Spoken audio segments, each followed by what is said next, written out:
I want to respond to one of my favorite expressions from Abiola Irele, the thinker and writer whose work I have discussed in an earlier recording, whose ideas I have described, whose style of expression I presented as being particularly, let me use the expression, stimulating, titillating, mentally expansive,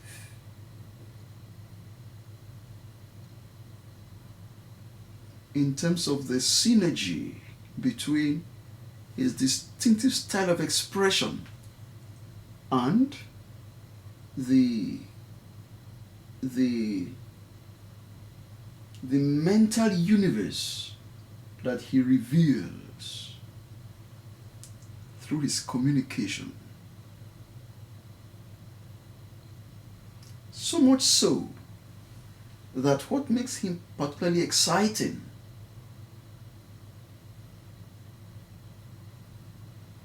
is the triadic relationship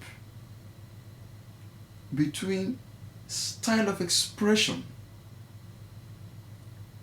the idea being communicated,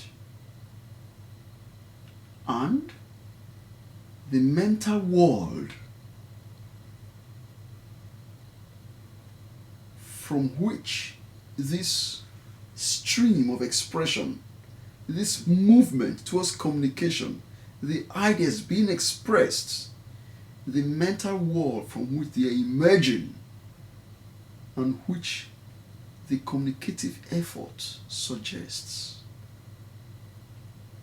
Like looking at the bottom of a stream, of a river from the surface, and observing the play of sand and rocks, stones at the bottom, within a pattern. So, looking through his writing, on the surface, to use a very basic metaphor, one observes what is being said and how it is being said. But with deeper reflection, there is a suggestion of certain currents of thought playing like tendrils below the pattern of diction, choice of words, and of syntax, the structure of the sentence, and even of semantics, the meaning they communicate, that they are anchored in a complex tendril, in a complex network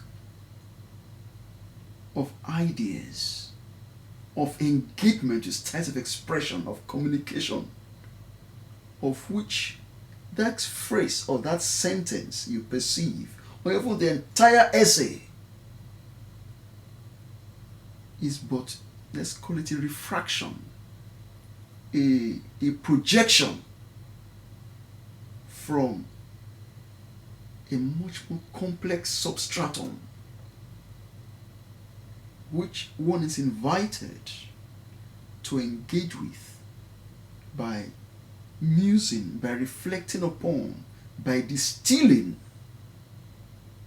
by savoring within the mind the word, the phrase, the sentence, by even the entire essay that this writer has made available to the public.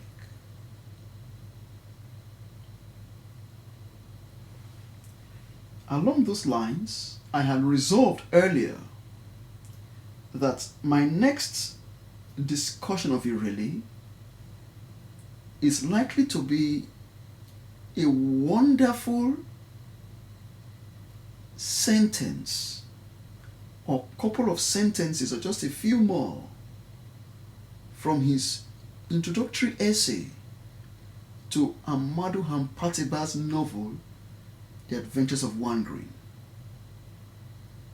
where he really says something about, yes, he communicates an idea, about cultural transmutation, about movement between cultures, and the distillation of cultural meaning from the originating matrix of that culture into a new context. This morning, some ideas came together in my mind about the relationship of this insight and the manner in which he expresses it to ideas of the post-colonial condition, globalization, the relatively recent explosion in information technology and its integration of the world into a largely unified space, with references to instant news relays from various parts of the world, the Gaza Strip and the crisis there, England, Africa, the United States, Asia. How does one engage with this sea of information? How does one empathize with the various worlds brought home right to one's lap by these information streams? To what degree can we belong to the cultural worlds from which images and sounds, movements have been streamed to us?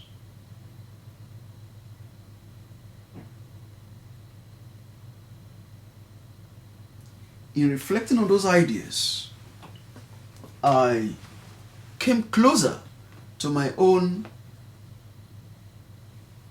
primary interests in trying to arrive at a unified understanding of the cosmos in terms of the relationship between the minutiae of existence, the details of experience, and the possibility of unifying them all into a dynamic whole.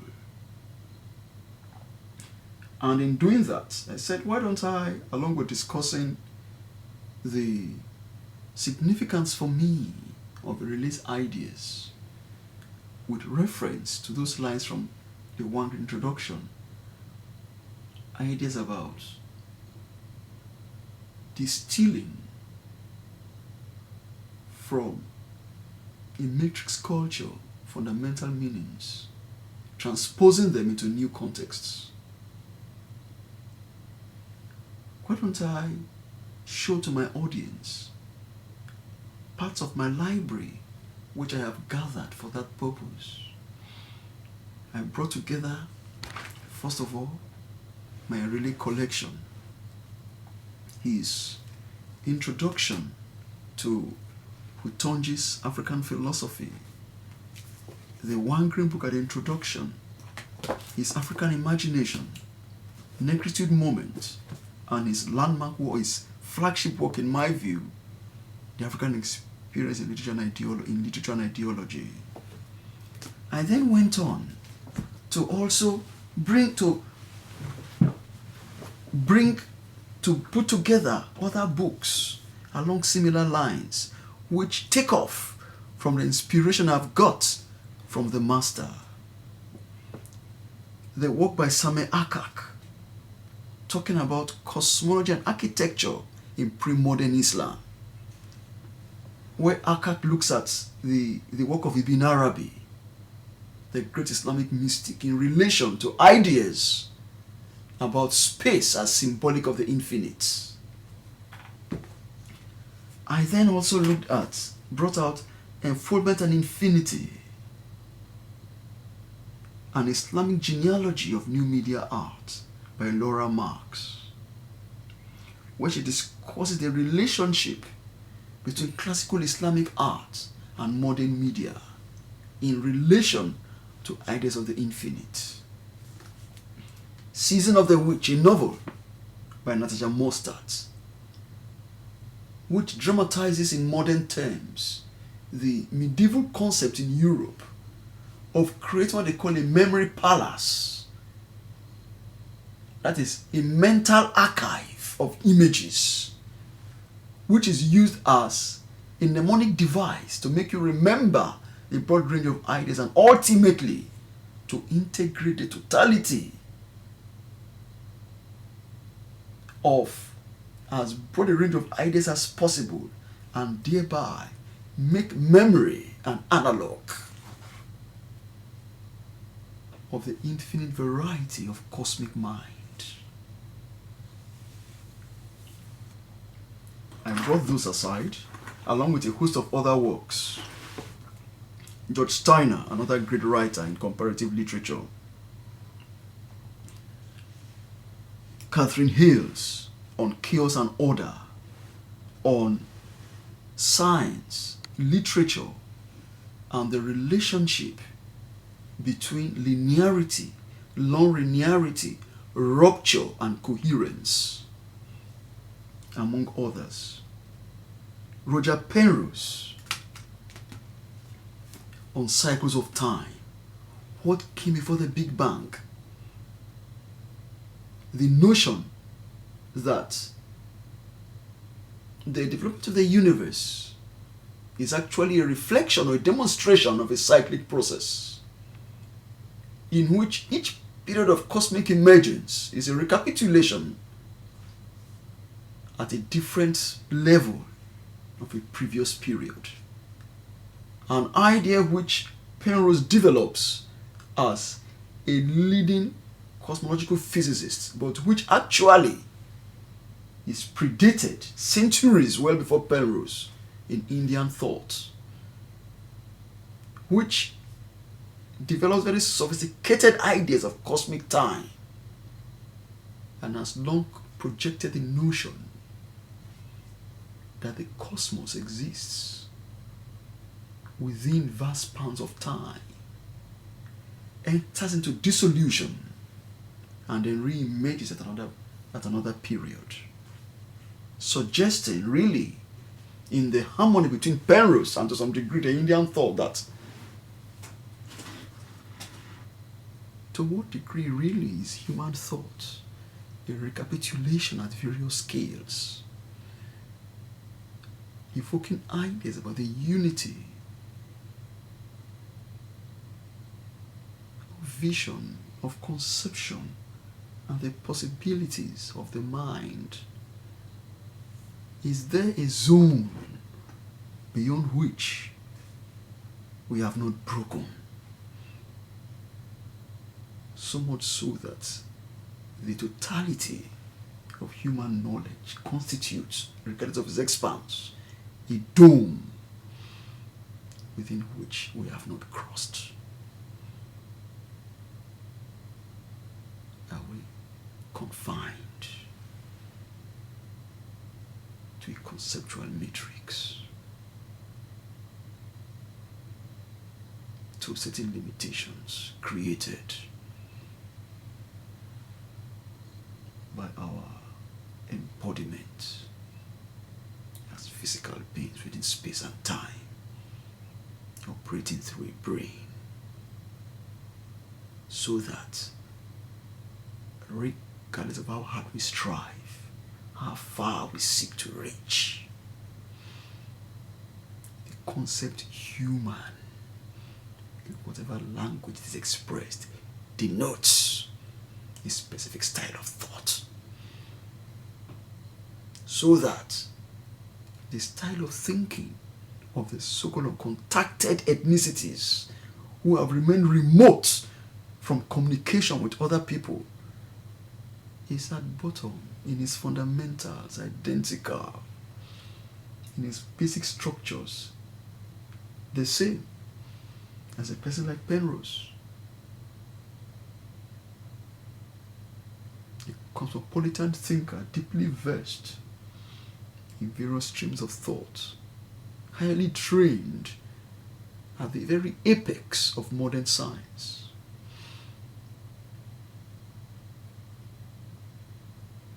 That in the long run, to be human is to be limited. Is it possible, as Clifford Seamark suggests in that fantastic story, The Marathon Photograph, where a group of voyagers from the future, a future where all libraries have been destroyed, all recorded knowledge devastated by nuclear warfare. So they have to voyage to the past, to the world of their descendants, to retrieve what humanity once knew and try to find out, where did we go wrong? At what point did the chain of rationality break and we lost contact with the meaning of our existence? So much so that we have tried to destroy ourselves. How can we reconstruct what we once knew? So that even if we cannot reverse what has occurred, we can at least prevent its reoccurrence by creating new patterns of knowledge.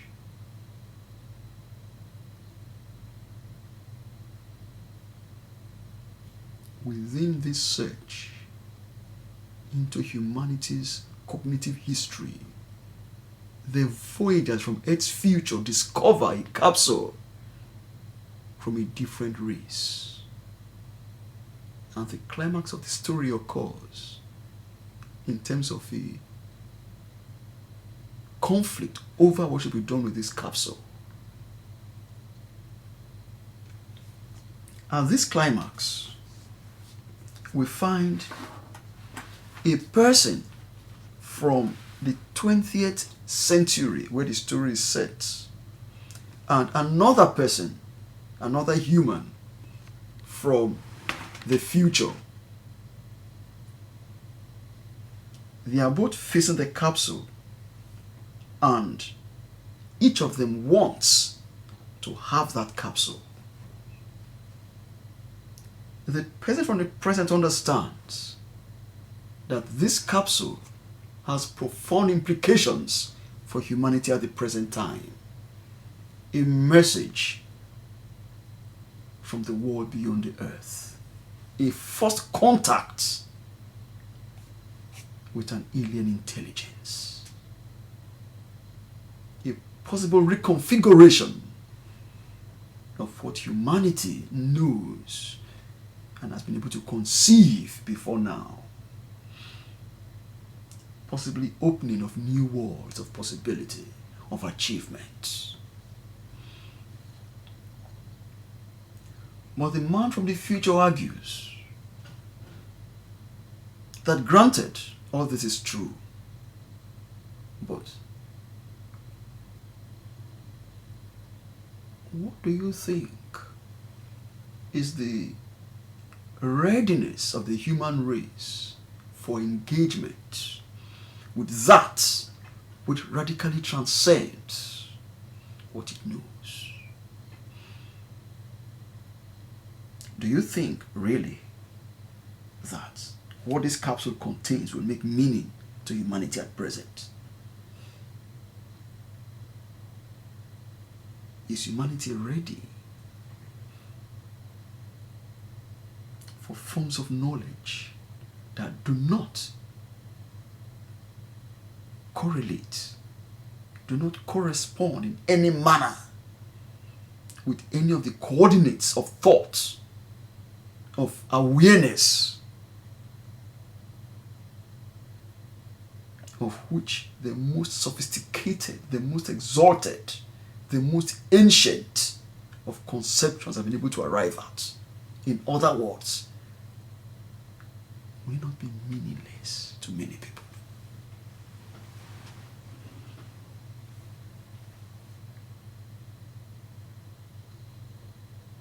Won't you be made a laughing stock? won't it become like a hoax?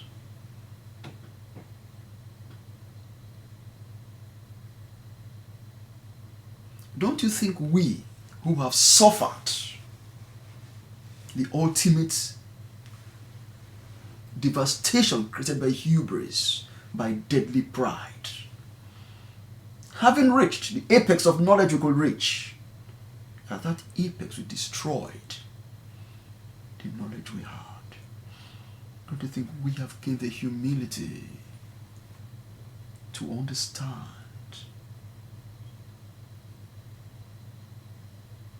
that the notion of the human being as the center of the cosmos is an illusion? That the idea of human rationality as the measure of existence is the thinking of an infantile mind, unaccustomed to the magnificent sweep of existence, to the immensity of possibilities represented by being, as mirrored by the billions of worlds that cascade across infinity, across the infinite expanse, the spaces of the galaxies. Don't you think we need this more than you do? That our need is desperate.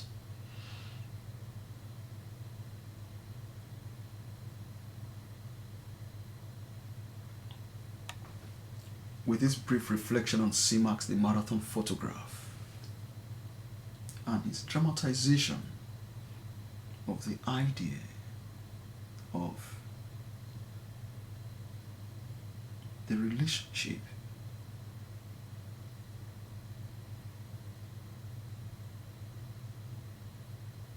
between cognitive maps as developed, as capable of development at various points in human history, and the question of the transcendence, the breaking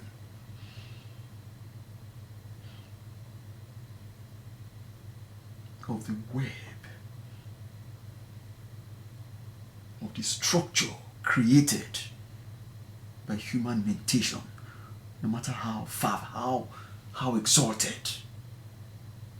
Because even ideas of God in the long run, all over the world, at every point in history, are ultimately correlative. And ideas of ultimate being, also known as God, are the most sophisticated, the most profound ideas humans have created, because they deal with infinity, with the ultimacy of possibility. And regardless of whatever humanity achieves, they are all ideas are ultimately configurable within particular patterns. Is that not true? Am I exaggerating? Am I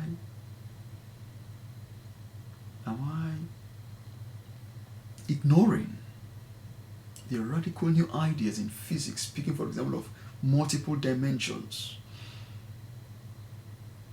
But I would still think that it should be possible that there are certain ideas, certain forms of knowledge that are unthinkable.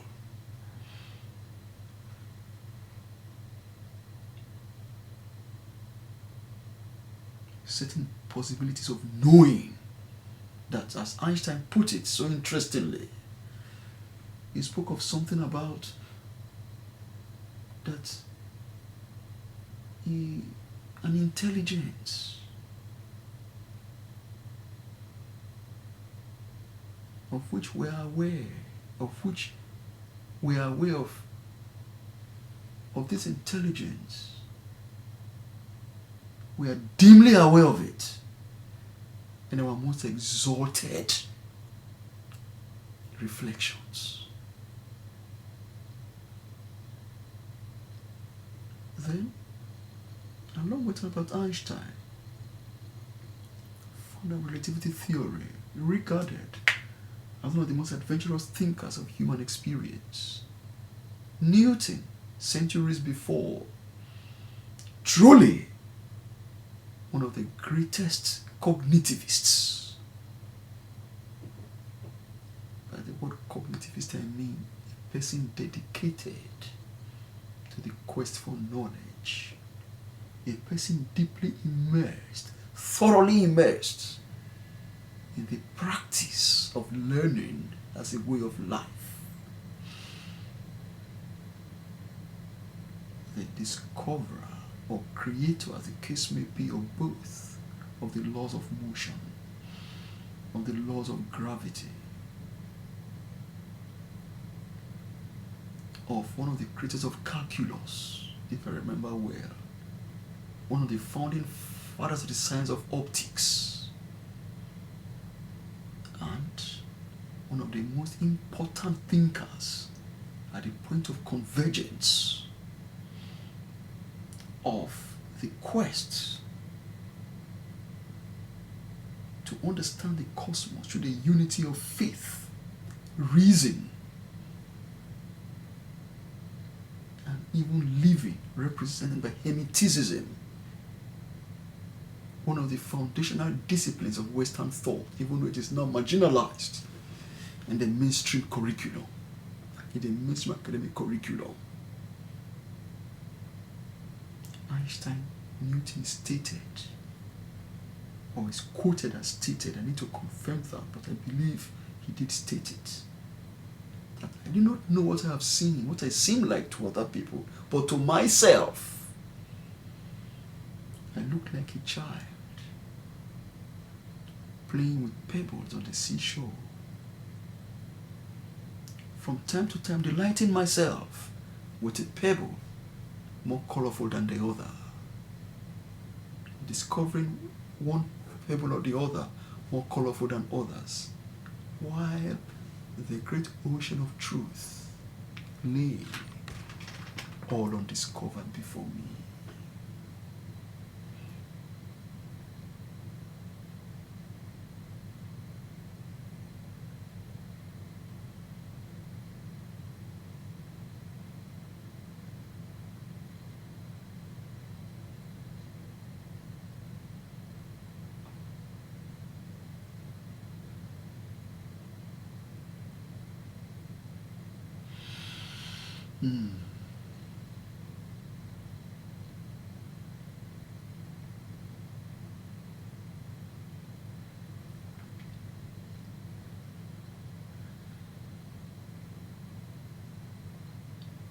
At this point, having quoted Einstein and Newton on the paradoxical relationship between the cathedrals of thought represented by human knowledge and the immensity of being, as will be suggested by Wole Soyinka in one of his very, very, very rich essays in his myth, literature, and the African world, where he speaks of the immensity where the human being is an actor, a lonely figure on a stage, surrounded by the awesome vastness that engulfs him, and within that immensity, that massive space, he has to make meaning of his existence.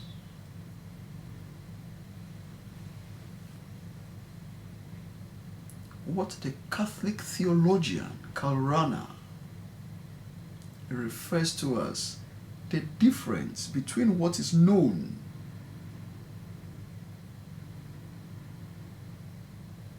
the unknown. What we may describe as quantitative and ontological terms. The quantitative relates to knowledge as a quantity that can be measured, where we speak of the extent of our understanding of the cosmos. What is the level of penetration of our grasp of the nature of the planets beyond the solar system? Our understanding of the processes through which the cosmos came into existence, either through the now widely accepted Big Bang theory, which speaks of an emergence from a primal explosion,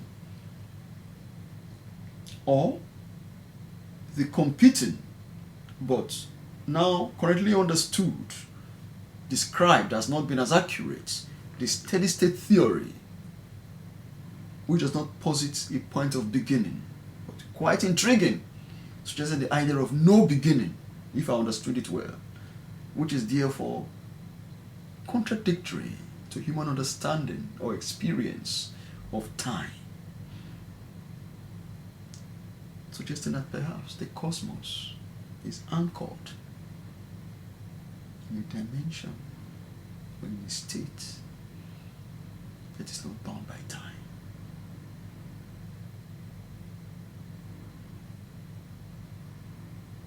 What is our level of understanding of these issues, moving from the most vast in space, the most extensive in time, and the most minute in space, and the most confined in time?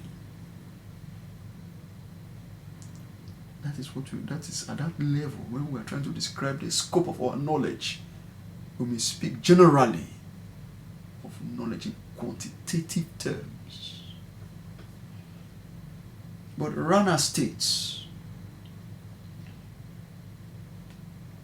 that apart from the idea of knowledge as measurable, as evaluatable, as accessible, if I could put it that way, in terms of scope, that there is a quality of knowledge which I want to describe as its ontological essence, which Rana describes as that there is an aspect of knowing, of possibilities of knowing,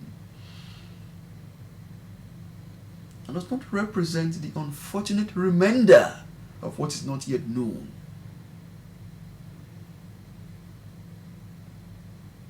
Or the fulfillment of being that comes to itself when it is with the unknowable one.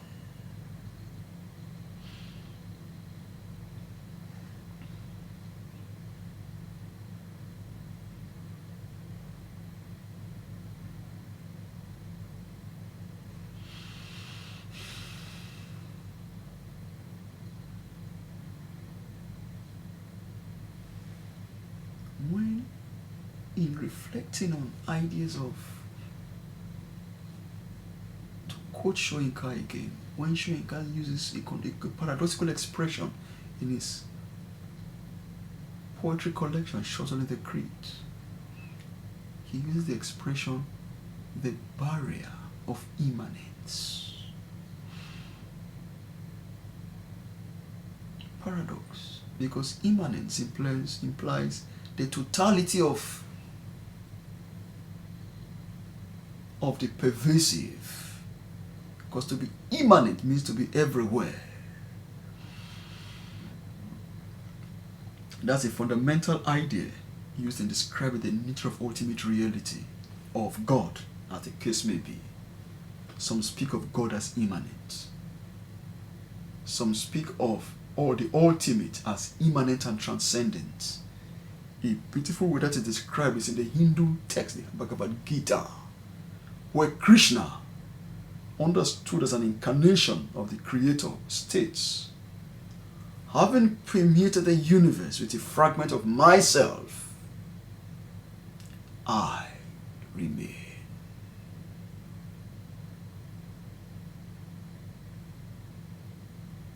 To remain in that instance, if I may again explain by using another interesting idea from Hindu thought, where it is said that a particular goddess, I think it may be Lakshmi, that she creates the cosmos through 1/100000th of her being.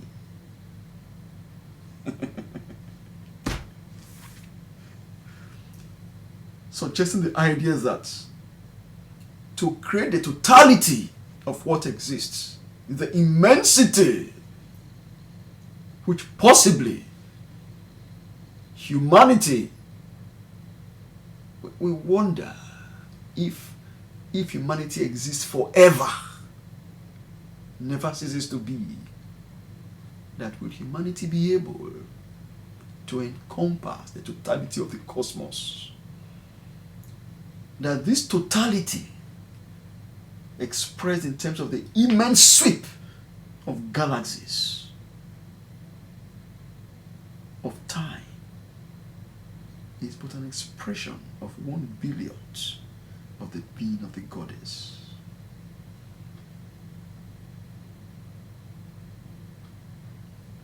That is the kind of idea that Krishna is communicating when he states that having permitted the universe as a fragment of myself, I remain. That I is the identity, the essence of the Creator, of the originating power that is not involved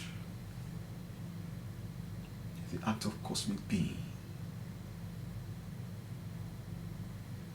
This idea is again beautifully expressed in Hindu thought, because the Hindus are ultimate masters at the correlation of the anthropomorphic, the human forms and narrative, the storytelling of myth, and the most sublime abstract ideas. They show Vishnu, the Creator, in Hindu cosmology. The Hindus have felt free to describe any deity as the creator of the cosmos, because as for them, from what I've understood, ultimacy is not reducible to any specific manifestation, to any specific imagistic or ideational expression of the human mind. So anybody may feel free to describe anything and anybody as a source of existence, because if I may quote from another culture, Aurelius Augustinus, better known as Augustine of Hippo, one of the greatest thinkers in history, but most influential in the Western tradition, even though he was from North Africa. There's a story told of Augustine that one day he was at the beach, or he was at the beach and he saw a child trying to scoop the water of the ocean into a cup, or rather he was scooping into the cup, then keep trying on, and the water will keep overflowing. He asked the child that, "What are you trying to do?" And the child said that, "I'm trying to fill this cup with the water from it. I'm trying to scoop all the water from the ocean into this cup." And of course, I said, "That is impossible." The child said, "Yes, just like you are trying to understand the immensity of the ultimate through your mind.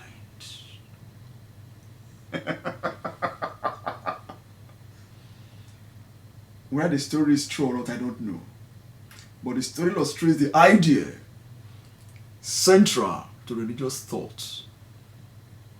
There are realms that the ground of being, the originating core of existence, that it operates in a zone that is outside the capabilities of mapping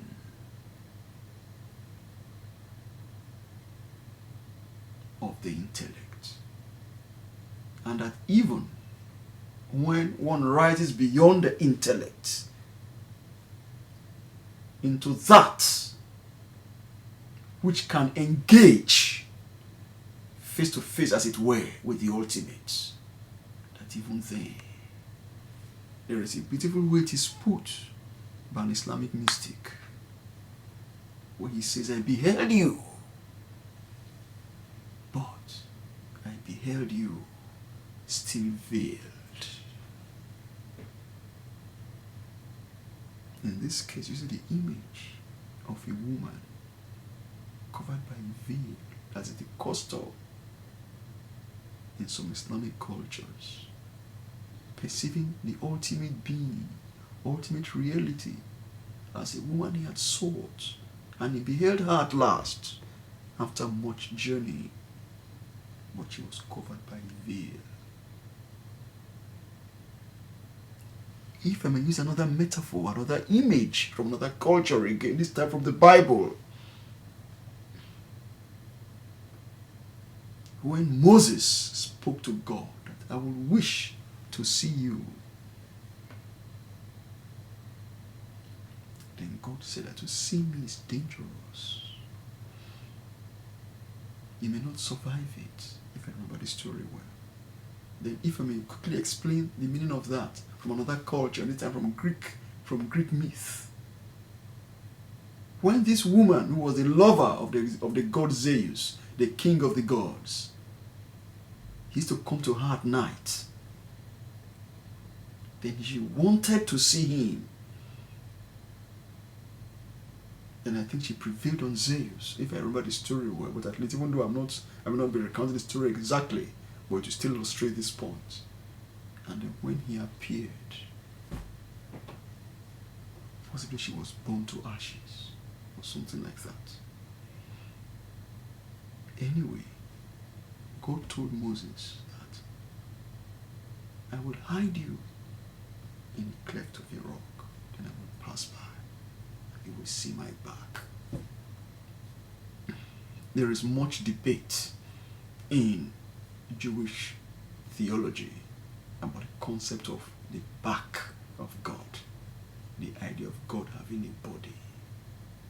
Debates are very sophisticated, profound, but at the heart of it all is the idea that it is instructive to understand such narratives in symbolic terms. That an entity or a being, even the word being is problematic because it suggests, as theologians would state, one being among others, when in fact you are speaking of the source of being, as Aquinas would put it. That the ultimacy, which is not cognizable, not reducible in terms of concepts, to describe it, to communicate to the human mind, to its limitations, to its need to better grasp meaning through concrete forms to which it is accustomed. We describe the ultimate in terms of the coordinates represented by the human body.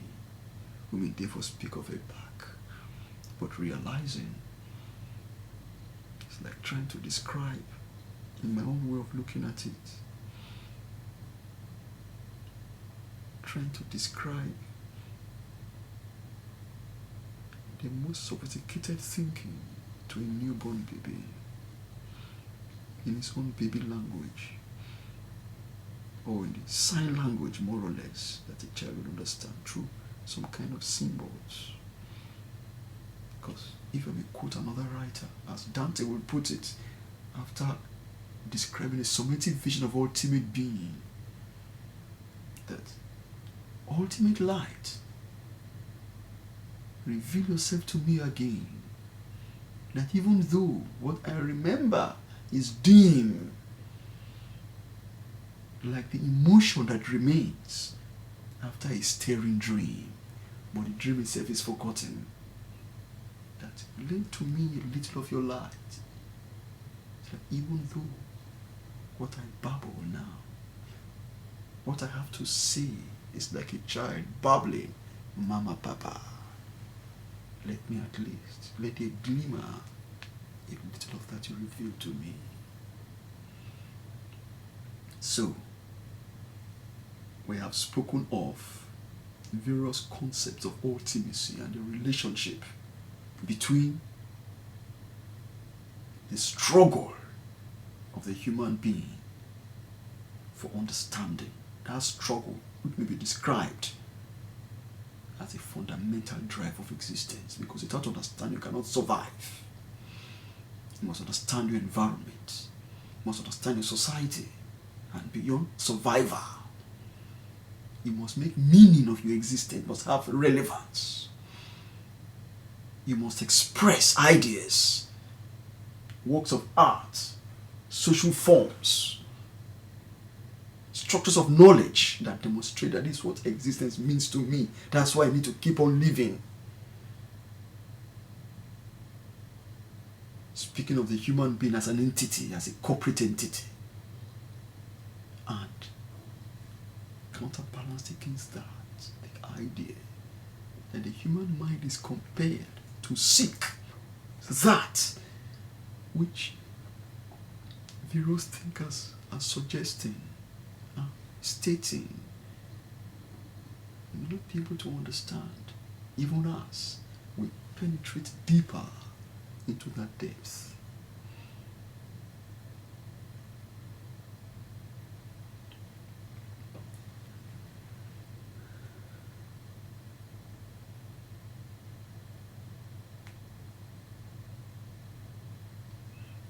When reflecting on such ideas, I observe that I feel compelled to enter into silence.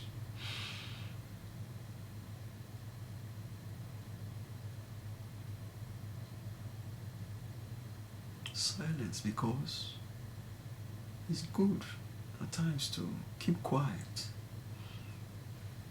and just listen. Listen to silence. Because in silence, one may intuit what is being said by the great masters and mistresses of knowledge.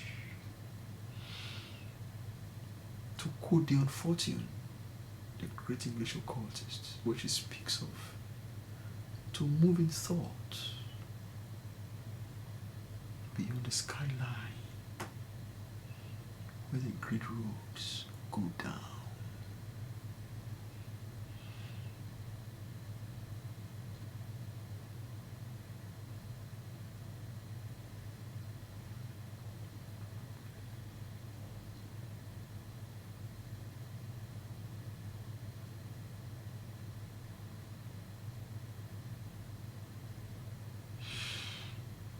I began this discussion with a presentation of what I wanted to say about Abiola Irele, about a comment he made about cultural transmutation, and I was trying to present the effect or the meaning of that expression for me, and how I had assembled a number of books from different disciplines to illustrate the meaning of that expression. Books demonstrating synergies of cultures, the struggle of the human mind to integrate all possibilities into various units, architectural forms, forms of memory, of knowledge, trying to unify the universe in terms of images, which I spoke about, the theater of memory, enfoldment and infinity, cosmology and architecture, language, China's after Babel, chaos and order in science and literature, among others which I have not mentioned. And I now found myself moving into discussions of relationship between the quest for the ultimate, for ultimate synthesis. What one writer spoke of in speaking of Aristotle, when he describes the idea of the conceptual unity of being. And what the same writers mentioned as what some have seen as the ultimate impossibility of conceptually unifying all of being.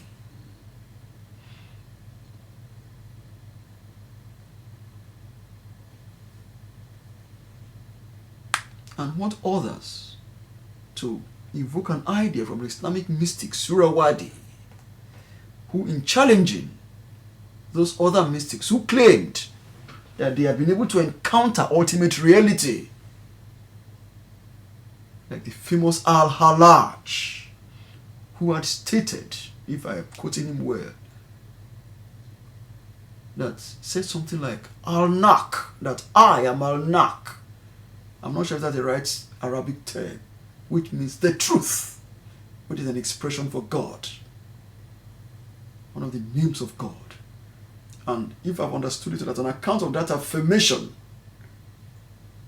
Al-Halaj was executed for blasphemy, for claiming to be identical with the Creator, who, even though I understand it's said in the Quran, is closer to man in his jugular vein, is distant ontologically in his essence from finite humanity.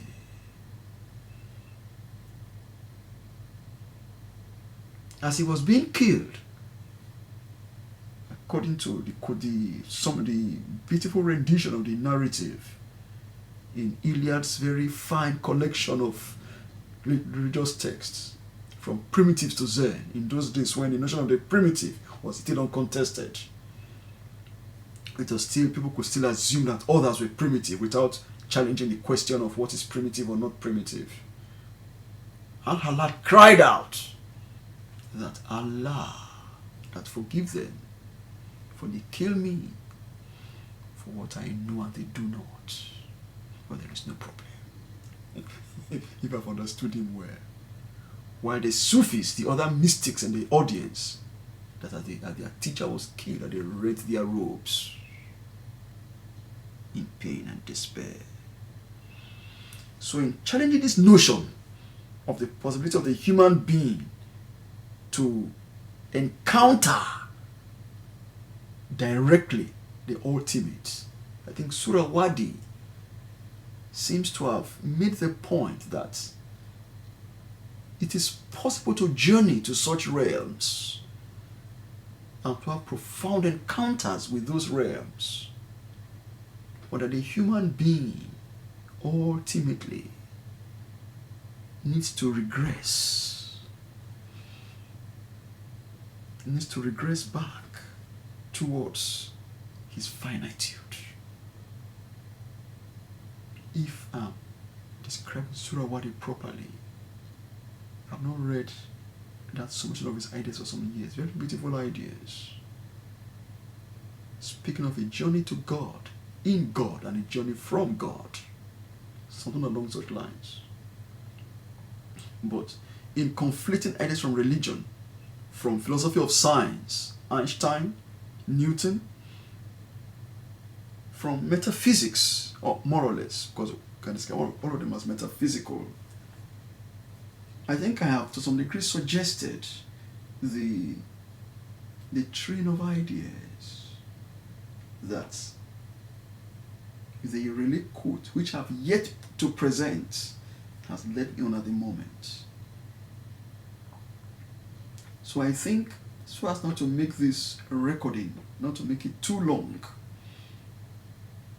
what I will do right now is simply to present the quote and bring the recording to an end, and then discuss the quotes and another idea of Irele's, which is what I actually wanted to discuss, because this was supposed to be a preamble to discussing that idea. Because while preparing myself to discuss this Irele's idea of transmutation of cultures, that idea came to my mind, and I said, why don't I discuss this first? So I wanted to make this a preamble to discussing that idea, and then later on discussing his presentation on cultural transmutation. But since we have come this far, I think we've achieved a particular purpose of suggesting the meaning, at least for this reader, of the ideas of this thinker, and the what I will refer to now as the resonance. That is the word, the idea I wanted to discuss earlier. The resonance of his cognitive world. The spring it provides to launch one into universes of possibility. So let me find that quote. It's in the one green text. I always like using this, my old copy. I don't like to speak in less than endearing terms of my books, because to me they are practically human. So it has been with me for some time. It is the same essay is in the newer book by Irele, The African Imagination. See how particularly beautifully bound this is. Published by Oxford. Then this is published by New Horn Press, which I understand, if I remember well, was founded by Irele himself in Nigeria at a time when printing materials were not as sophisticated as what we have here. But even then, this being my first encounter with the essay, it remains particularly endearing.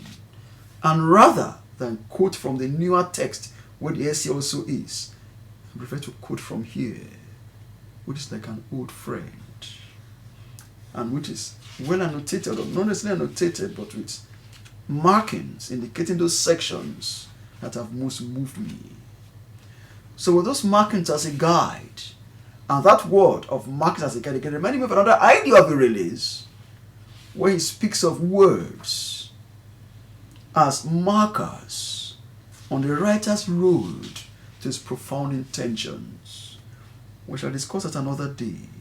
But this is the word, this is the expression which has moved this discussion that I have led into about the relationships between expansiveness of knowledge and what Soyinka will describe as the barriers of immanence, the limitation of cognition, even in his quest,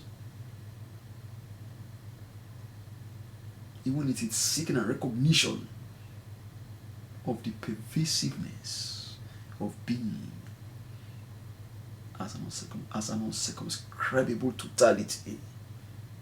If I may sum it up in that very brief and possibly in a manner that needs further explication.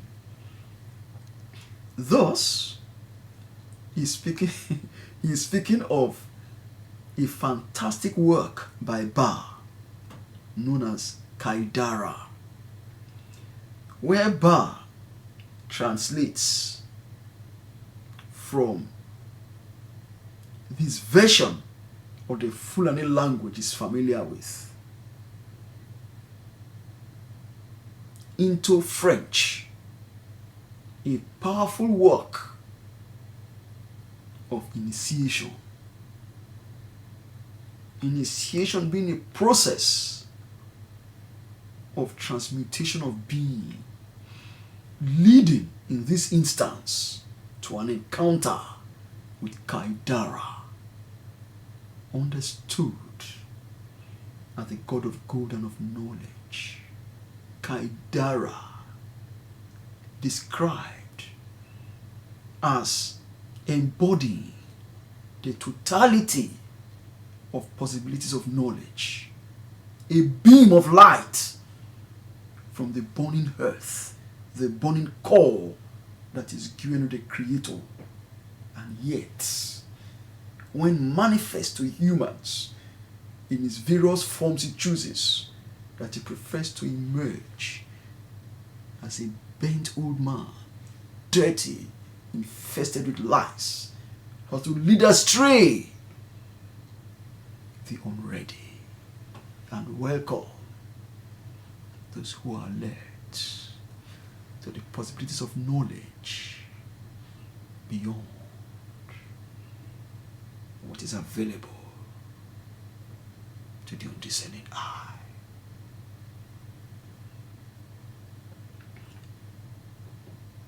After translation into French, the work is also translated into English. Beautiful translation. And there is a lot online, particularly from UNESCO, on where Hambataba worked on the meaning of Kaidara. Very rich. Thus, a work like Kaidara, for example, presents not simply an academic or ethnological interests related to initiation rites among the Pula. I understand that's another word for the Fulani, or a branch of the Fulani, not sure which, but part of the Fulani certainly. But a properly literary one. It represents a transposition into an individual idiom of the original poem, which comes to bear the stamp of an individual sensibility manifested in a personal relation to the universe of ideas and values, of which the text is an expression in the original context and language of its composition. Oh God.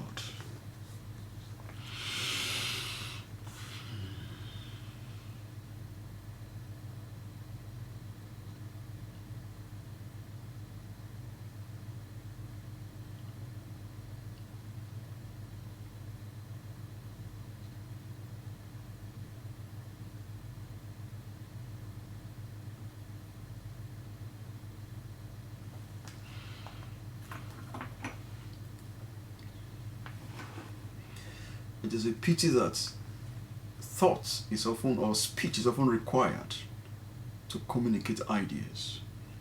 And I'd like to conclude the discussion in terms of silence. Silence inspired by the need to drink in the magnificent words from the weaver of meaning whom we have just encountered.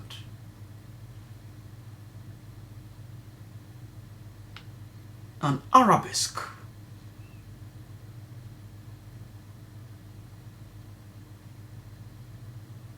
a complex and profound beauty, evocative of that magnificent pattern in Islamic art of intertwining lines called the arabesque, which we may see in relation to our earlier discussion of cognition and infinity are superimposed upon the vast space of what is known, of what may be known, and of the question of what is referred to in Kabbalah, the school of Jewish mysticism, as Ein Sof, the unknown, the great nothing, the zero, the unknowable. We'll come out to the really quote another day.